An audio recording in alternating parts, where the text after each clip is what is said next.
Hello, and thank you for joining us. This is No Soundbites Allowed, and I am your host, Michael Voss, Dragon of the Southern Tier. I'm with you today to talk about a very difficult subject, an issue that is emotionally charged and is affecting American politics, in fact, affecting international politics more and more by the day. We're talking about race in our judicial system. What is the punishment? What penalties should be applied to those who commit crimes? How should we look at those who have been accused of crimes? Is race the determining factor? Is that the thing that should make the difference? Now, we've been seeing this play out in America for some time now, but most recently, looking at the case of George Floyd in 2020, looking at Jacob Blake and Rayshard Brooks, looking at the Derek Chauvin trial, the Kyle Rittenhouse trial, and most recently, looking at the trial for both Andrew Coffey and just minutes ago, the case for Ahmaud Arbery. It's an issue that is not going to be resolved overnight, mostly because the tensions, the escalation that we see from the major news media and from the progressive left is making it more difficult day by day. And we think this is going to have a very negative outcome for everyone, internationally as well. We'll explain what we mean. But before we get started, we do want to mention that if this is the first time that you're seeing our channel, we welcome you and we thank you for joining us. We appreciate your being part of our audience. We want you to know that we do long-form political commentary. And every Sunday at 2:30 p.m. Eastern Standard Time, we do a live stream with you. We reach out on YouTube, Facebook, Twitter, DLive, almost all of the internet and social media that is available to us. And we listen to you. We get your text, your tweets, your phone calls, talking about issues from anywhere in the world that affect you. Because we believe in your right to free speech. We believe it is inalienable, your right to express yourself, whether your government agrees, whether the internet overlords agree or not. We want to hear your voice, and we look forward to seeing you every Sunday at 2:30 p.m. Eastern Standard Time to do just that.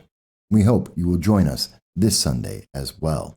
Let's start off with the breaking news that is just coming out, and something that we have just learned, which is that the jury that was looking at the trial of Ahmaud Arbery, after 2 days, or roughly a day and a half of deliberation, have come back with multiple charges of guilty for the 3 men that are involved in the shooting and death of Ahmaud Arbery. This is something that has literally just come out. We are still learning the details. Almost all charges have been found guilty against all the men. All 9 charges were found to be guilty against Travis McMichael, with almost all charges for the other 2 men in that case. Now, this is important because it goes to a statement that's been said over and over again, especially since the death of George Floyd, that a black man cannot get justice in America, something that's just patently not true.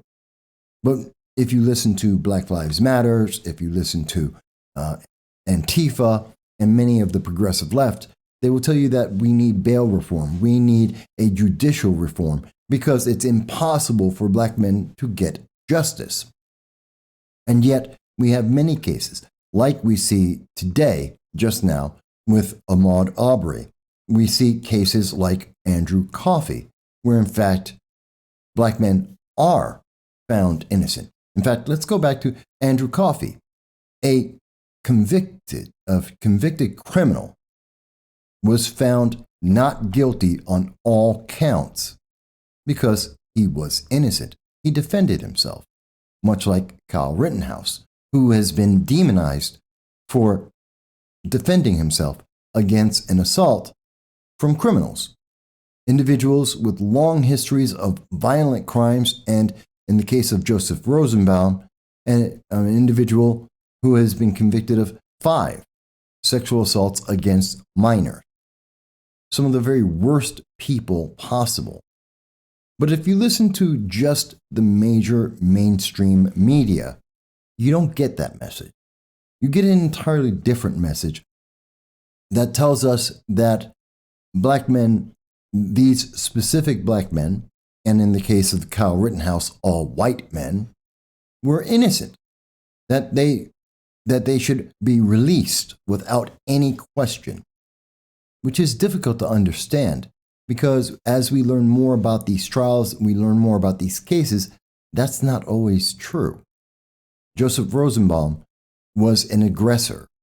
Gage Grosskreutz was an aggressor. Anthony Huber was an aggressor. All of them were white. And yet, the news media perpetuated many stories that implied that each of those men were black and denied or failed to report accurately that these individuals were violent criminals and to misrepresent the nature of what happened in the Kyle Rittenhouse case, where many in the news media, including Representative Jerry Nadler, still believe, based on the reporting from the major news media, that Kyle Rittenhouse transported a firearm across state lines, breaking laws, which is patently and absolutely not true. So that's only one of the cases that we see. But looking at the case in terms of Darrell Brooks, this is in Waukesha, Wisconsin. He is a native of Milwaukee, Wisconsin, 24 minutes away. And Mr. Brooks, on November 21st, is alleged to have driven into a crowd of people at a Christmas Day parade, both people watching the parade and those in the parade, and ran over 62 people. We want to be very clear about this. The allegation against him is that he purposefully drove his vehicle, ran over 62 individuals, leading to the death of 6 people, including a child. This is a serious, serious allegation. And yet we hear in the background of this very serious case, with many eyewitnesses, that he's innocent. We hear from the news media, they're providing justifications. They're trying to excuse why he did this.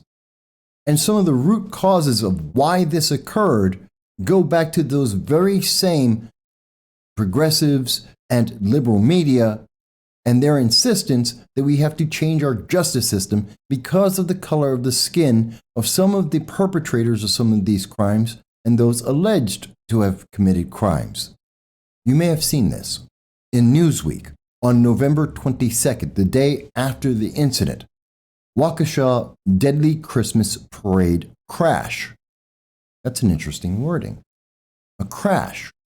If we look at NBC News, video captured by a Ring camera appears to show Darrell Edward Brooks in front of a home before being arrested in connection to the Waukesha Parade accident. Accident. That's an interesting word, that they call it an accident. In fact, it's even more interesting when we look at the recent news media, top coverage on the story, and we look at internationally, this story is being covered. This is being covered in England and the United States and around the world. And we see that when we look at the news media, they have a very interesting way of looking at this. That we hear from certain outlets, like the Associated Press, it was a parade crash. That the Washington Post calls it a car crash. But yet we also see that NBC News calls it a parade attack. CBS Mornings called it a parade crash. CNN stopped covering the story altogether. Let me say that again. CNN stopped covering the story altogether. While we see this, the Daily Mail, Daily Beast, The Hill, Phoenix, there's news from around the world, and CNN stopped covering this story. Why in the world would CNN not cover a story that internationally is being covered? Why are some of the major news media calling this a car crash and calling it an accident, while others are saying it's an attack? What's the difference? In fact, that's a very important question, because when you ask the average person in America, in fact, when you ask the average person in the world, when you hear about a car crash, you think of a car accident. You think of something that was not intentional. And the news media is very careful with their wording because they know what you think, what you would say in a conversation. I had a car accident. I had a car crash. You mean those two things to be the same.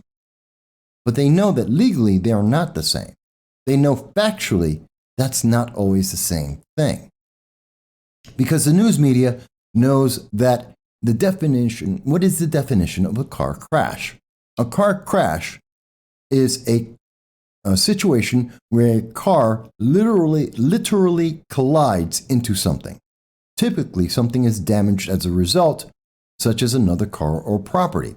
And an example, looking at the fifth example here, is a pedestrian collision, similar to a bicycle collision. An accident, when a car hits a pedestrian, typically in a crosswalk or under similar circumstances as in a bicycle collision. Again, the key word here is an accident. An accident.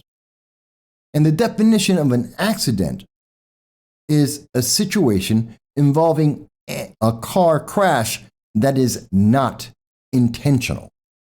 The key word, intention. And I want to dissuade people from ever saying that the case of Darrell Brooks is an accident, because it isn't. In any way can it be construed as an accident.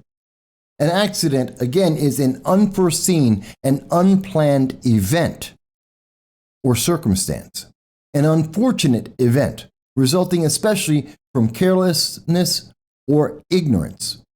This is unavoidable. It's something that was not intended and could not be avoided. An accident. But that's not what the news media is saying. Or at least, that's not what they're legally saying. And they want to make sure that you misunderstand the truth of what they're trying to tell you. Because this should be called either an assault or an attack or a attempted assault, a alleged attack, if they want to be very legal about it. But they don't.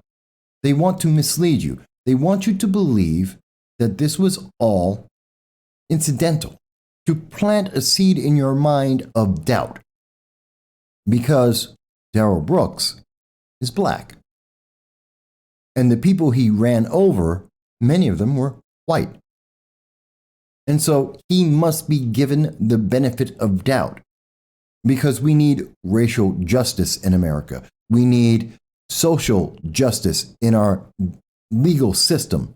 We need to have bail reform. These are the things we've been told for many years now, since the Obama administration, over and over again. These are the things that we have heard from BLM, as they tell us that if we do not make these changes, they will use force to burn down our cities, to burn down the system.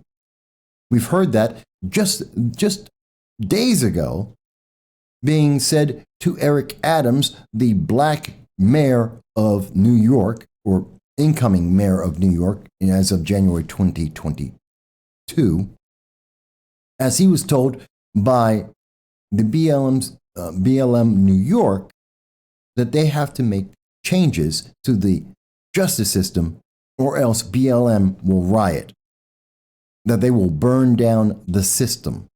It's upsetting to hear these kind of statements because it's coercion. It's a threat. Now, does that have any impact in cases? Was that the reason why, say, Andrew Coffey was found innocent? No, because Andrew Coffey was innocent based on the evidence that was provided and the prosecution and the jury. Was that a factor for the Ahmaud Arbery case? Maybe. Maybe the backlash of the Rittenhouse trial, the lack of coverage for the Andrew Coffey trial, the demands of BLM and the far left to get a verdict that they wanted with the threat and the proven action of rioting, which we have seen in Kenosha. The left did riot. We saw riots in New York City, in Portland, in Seattle, across or in the major strong Democratic strongholds of this nation. We saw rioting because Kyle Rittenhouse was found innocent, kind of like Andrew Coffey was found innocent. And there were threats today that if Mr. McMichaels and the men charged with the death of Ahmaud Arbery were not found guilty, there would be riots again. Now, I don't want to say that the death of Ahmaud Arbery was or was not properly adjudicated. I don't know. I didn't follow that case. But I'd like to believe, and I want to believe, that the coercion that we've heard from individuals like Representative Maxine Waters, when she has come out during the Derek Chauvin trial, insisting on charges that were never in question, that did not exist, that he had to be found guilty of those, or else there would be riots, which was followed 1 hour later with a random drive-by shooting attempting to shoot police officers. We have created an environment in America which is toxic, not for a specific race, not for a specific gender. It's toxic to our society. And a lot of people will have difficulty in hearing that. And there will be people who will listen to that and say that I am a racist. They will say that I am an ist and a phobe, that somehow I am a traitor to my race, which I didn't know there was an allegiance to a race. I have an allegiance to a nation, which is America. I am an individual, which happens to be Black and Hispanic. Those are not the same things. But we listen to America and we listen to American politics, and that is being exported to the United Kingdom, to France, to Germany, Australia, Canada, and around the world. And people think that there is some kind of allegiance based on the color of the skin of an individual, which does not exist. There is no nation of Black. There is no nation of Hispanic. There is no nation of white. There are countries where people may be white, Black, Hispanic, Asian, of all different types, but there is no country of Black. That doesn't exist. It's not a reality, nor should it be, because that would be racist, by definition. When we look at the case, specifically the case of what happened in Waukesha, Wisconsin, with Mr. Darrell Brooks, that isn't an accident. And yet the media wants you to believe it is an accident. An accident that led to the death of 6 victims, 6 innocent individuals who were having a Christmas parade. That is a fact. One of those victims was a child. They did nothing to earn this kind of crime, this vicious action. Which leaves us with a question. Because if it is not an accident, and it is not, then is it terrorism? Is it a hate crime? Because we hear from the left, you can't call it that those aren't names that could be attributed to it. Although they will, those very same progressives, those very same individuals, news media, will tell you that Kyle Rittenhouse was a white supremacist. No evidence of that, but they will make that allegation. They will make the allegation that there was some kind of crime, that there was a corruption that took place, that racism existed. But that same racism can't exist for the case of Darrell Brooks. That you can't say the actions of Darrell Brooks were a hate crime, but according to Representative Jerry Nadler, we must look at the case of Kyle Rittenhouse as a hate crime, even though he was found innocent of every charge. And now we know that Ahmaud Arbery, several of the men have been convicted of a hate crime as well. As the news is still coming out and we're learning of all the charges and all of the verdicts. So I find this very interesting. And I think it's something that we need to have a conversation on as a nation. When we look at this and we say to ourselves that there's a man, if we only think of it as a man, there was a man who drove into a parade, and he has been charged with intentional homicide for driving a vehicle at high speed into a crowd of people who were peacefully having a parade and people who were watching that parade. He didn't just happen to lose his way from Milwaukee going over to Waukesha. It's a 24-minute drive. He had a girlfriend in Waukesha. He had reasons to be there, we believe, and those reasons weren't to drive into the crowd. In fact, looking at the report that was made by police and as submitted to the state by the state of Wisconsin in the trial against Darrell E. Brooks, we see that police stated, at the time, the vehicle was driving at a slow speed, and the vehicle brushed Detective Casey's back off of the front of the car, causing him to be positioned down the driver's side of the vehicle. Detective Casey went to the driver's side window and pounded on the driver's side door, yelling, "Stop." Detective Casey subsequently positively identified the driver of the Ford Escape as Darrell E. Brooks, hereinafter referred to as the defendant.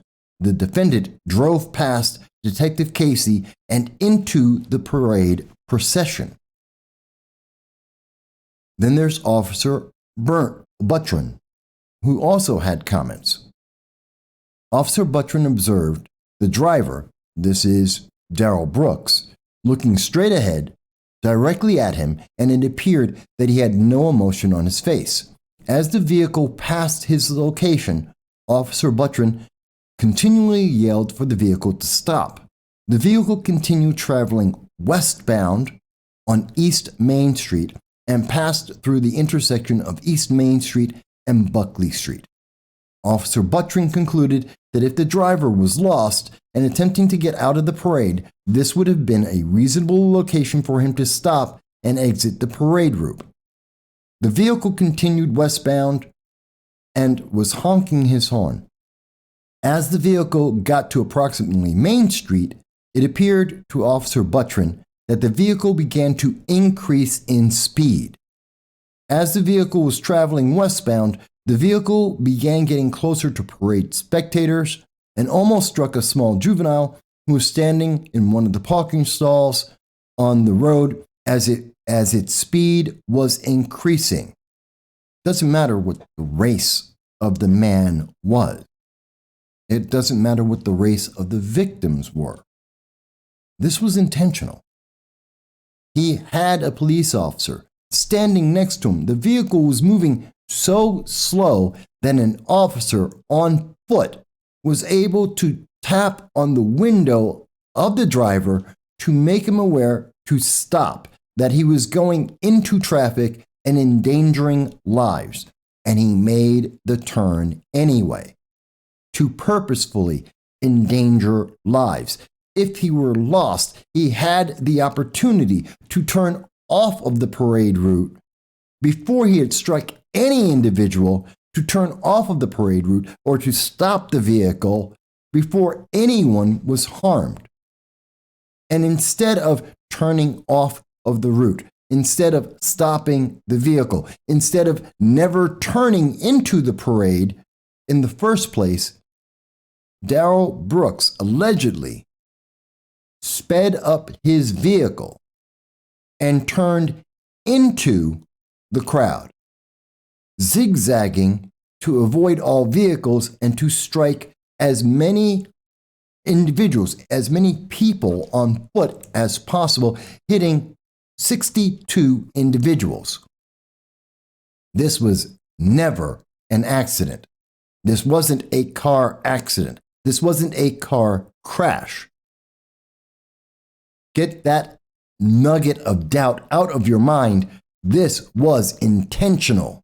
He intentionally saw the police officer and ignored him. He turned onto a parade route intentionally.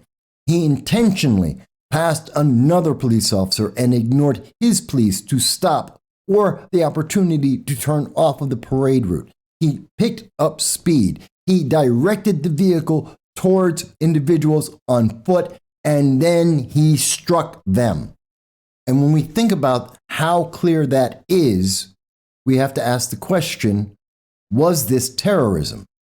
Which is 18 U.S. Code 2331.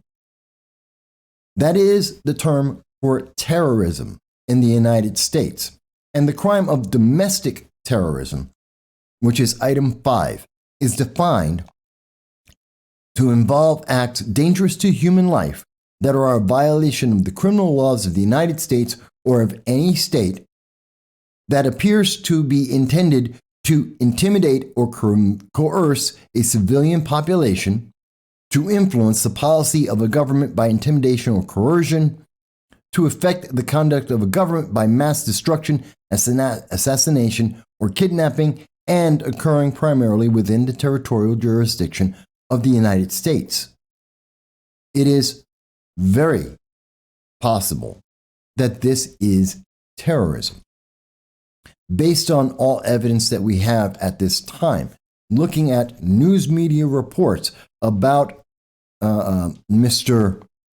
Brooks and seeing the information that he has provided, that he had on social media, he was actively anti-white. He was woke. He believed in the woke ideology, that same ideology of critical race theory that identifies every single person who is white as someone who is intrinsically and inherently racist, and that black people are inherently, effectively victims. He believed that based on what he was saying on social media, in his comments, in his direct statements, in his support of Black Lives Matter.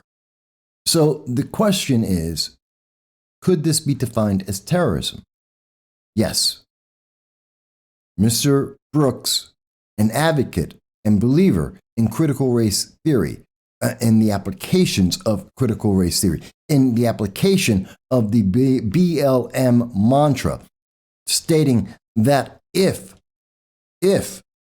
governments and states do not follow the guidelines, the desires of that very small political organization and its ideology, that violence is justified. In going with the progressive ideology that microaggressions are equivalent to violence, and therefore violence can be used against those who have microaggressed.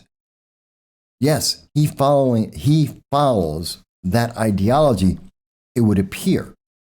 And if that is the case, that this is his belief, then this would be terrorism, would it not? But let's assume that it isn't terrorism. Let's assume that for some reason, that even though we have evidence of the belief of Mr. Darrell Brooks in the progressive ideology that defines white people as racist and defines black people as victims, and that there is no way to ever change that scenario, that is intrinsic, that it is endemic of our system and of our lives, let's assume that that isn't the case. Then wouldn't this be a hate crime? Which, according to United States Code, is 18 U.S.C.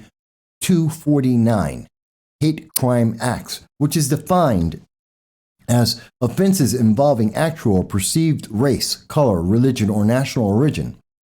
Whoever, whether or not acting under color of law, willfully causes bodily injury to any person, or through the use of fire, a firearm, a dangerous weapon, or an explosive or incendiary device, attempts to cause bodily injury to any person because of the actual or perceived race, color, religion, or national origin of any person, shall be imprisoned not more than 10 years, fined in accordance with this title, or both, shall be imprisoned for any term of years or for life, fined in accordance with this title, or both. Death results from the offense. The offense includes kidnapping or attempting to kidnap, aggravated sexual abuse, or attempts to commit aggravated sexual abuse, or an attempt to kill. And it can be easily seen that Mr. Brooks, based on his statements, his motivation leading up to this particular crime, was racist. And as a racist, and actively, allegedly, going forward and running over 62 individuals, purposefully colliding with them with his vehicle at high speed with the intention of bodily injury, that's a hate crime. So at the very least, there are hate crimes here. But you know what you haven't heard? You haven't heard the news media say this is a hate crime, or that this should be called a hate crime. We haven't heard from the progressives like those at the Atlantic, like at the ACLU, who have denounced and demonized Kyle Rittenhouse and many other trials. We don't hear them saying that this should be a hate crime as well. Where are the voices, like from actors like Mark Ruffalo or from Pedro Pascal, who were so vocal and so willing to say that there were hate crimes committed by Kyle Rittenhouse? Where are they in speaking about Darrell Brooks? Why aren't they saying the same thing? Reverend Al Sharpton, where's his comment about the hate crime that was going on here, that this qualifies, that this should be punished to the fullest extent of the law? Where are their voices? In fact, why are their voices so absent when the evidence of guilt seems to be so very clear?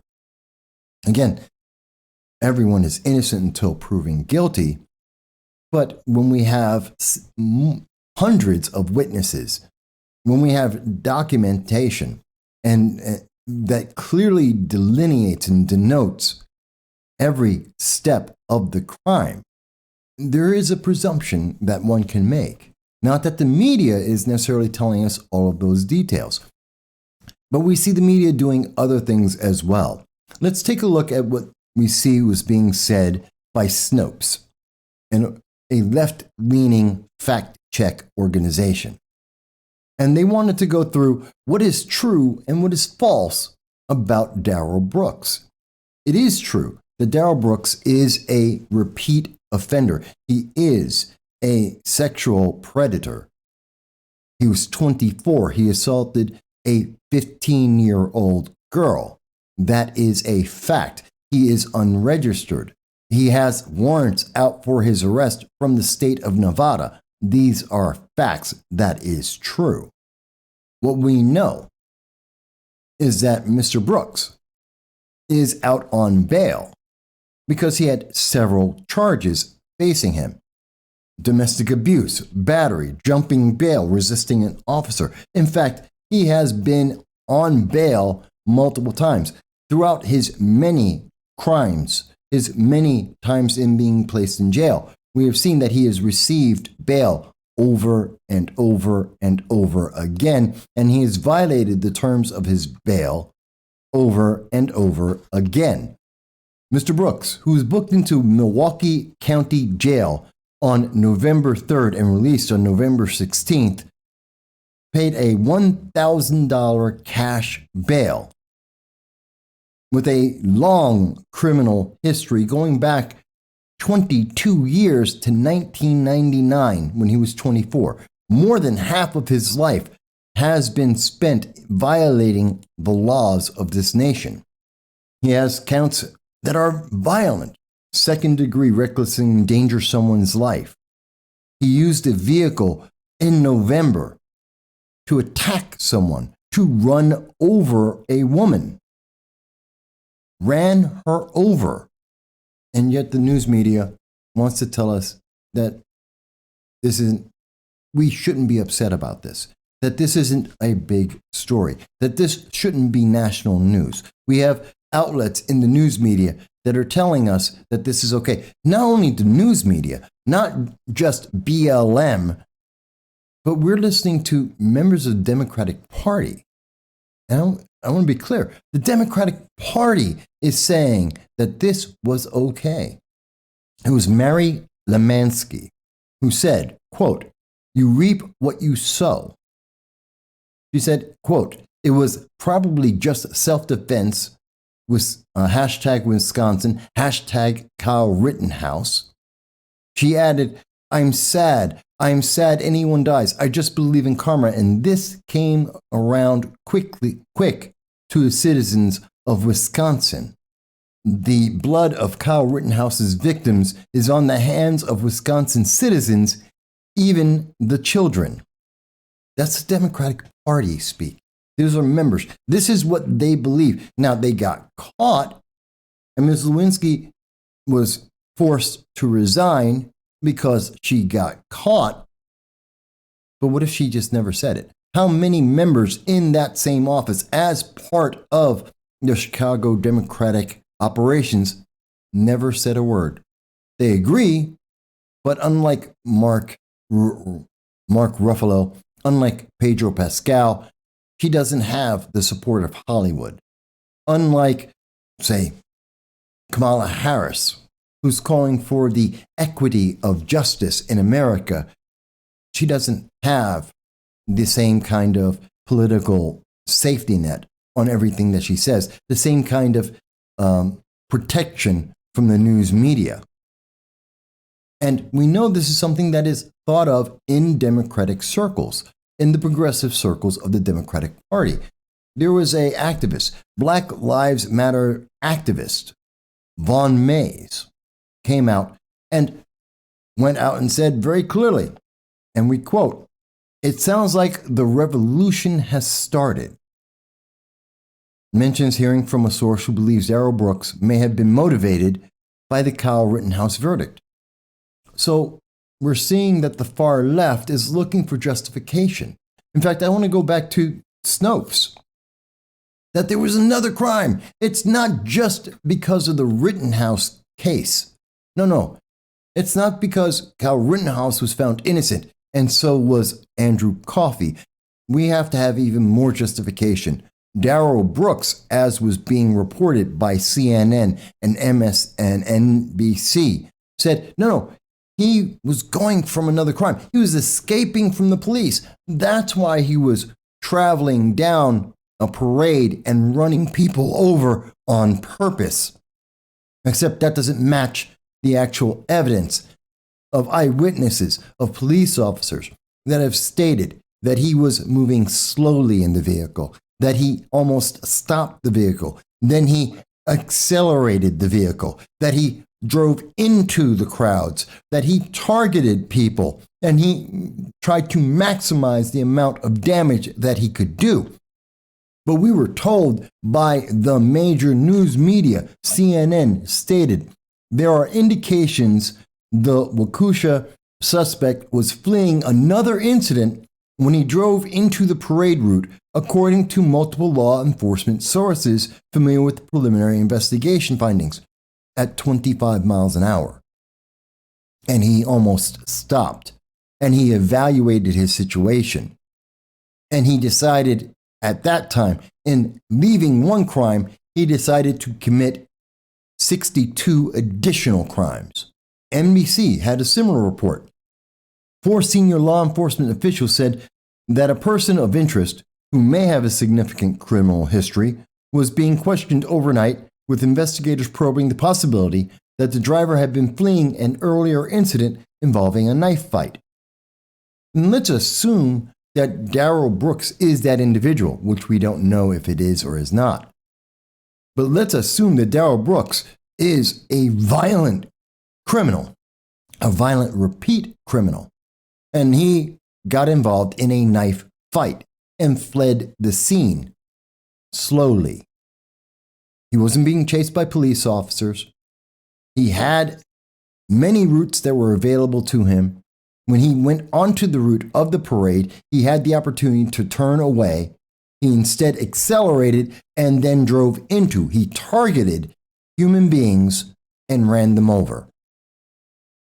And the thing that really strikes us about this is that saying that Darrell Brooks was fleeing from another crime is saying that he was justified, that he had a justification, that this was an accident because he could not control the vehicle, that he had lost control because he was speeding away from police and police being aggressors and chasing him down. In his fear of police, well, that's why he had the accident.